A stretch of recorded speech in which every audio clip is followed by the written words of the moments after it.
landing a spacecraft on Venus occurred in the 1960s.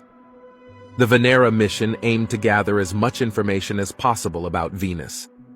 One thing that made the Venera mission very inspiring was that Venus has always been known for its harsh climate.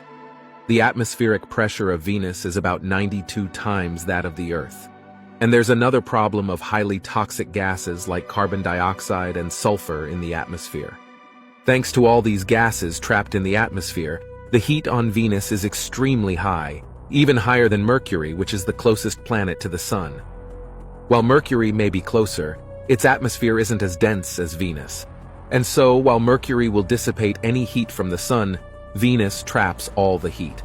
As a result, Venus is always extremely hot with temperatures of around 400 degrees Celsius, whether night or day, whereas Mercury cools to minus 173 degrees Celsius during nighttime. This and many more were the challenges the Soviet Union had to brace up for during the Venera mission. These same factors were probably why NASA didn't try to explore the planet Venus, instead focusing on the Moon and Jupiter. The Soviets' brave decision to explore Venus was faced with severe resistance initially, as the first two Venera missions in the early 1960s failed. Venera 3 was launched in 1965 but crashed on Venus without returning any data. But by 1967, the Venera 4 managed to touch down safely on the harsh world of Venus and sent back data to Soviet scientists. It was a truly breathtaking moment.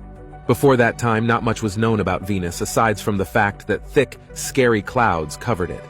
Thanks to Venera 4, scientists learned that there is no oxygen or water in Venus's atmosphere, and it was mostly carbon-IV oxide.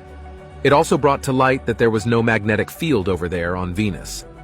Overall, the Venera 4 probe spent about 90 minutes collecting data. Soon after, it melted under the unforgiving pressure and atmospheric conditions of Venus. You see pressures on Venus.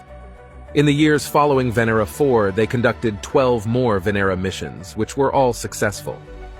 Venera 5 and 6 was launched in January 1969, about 5 days apart.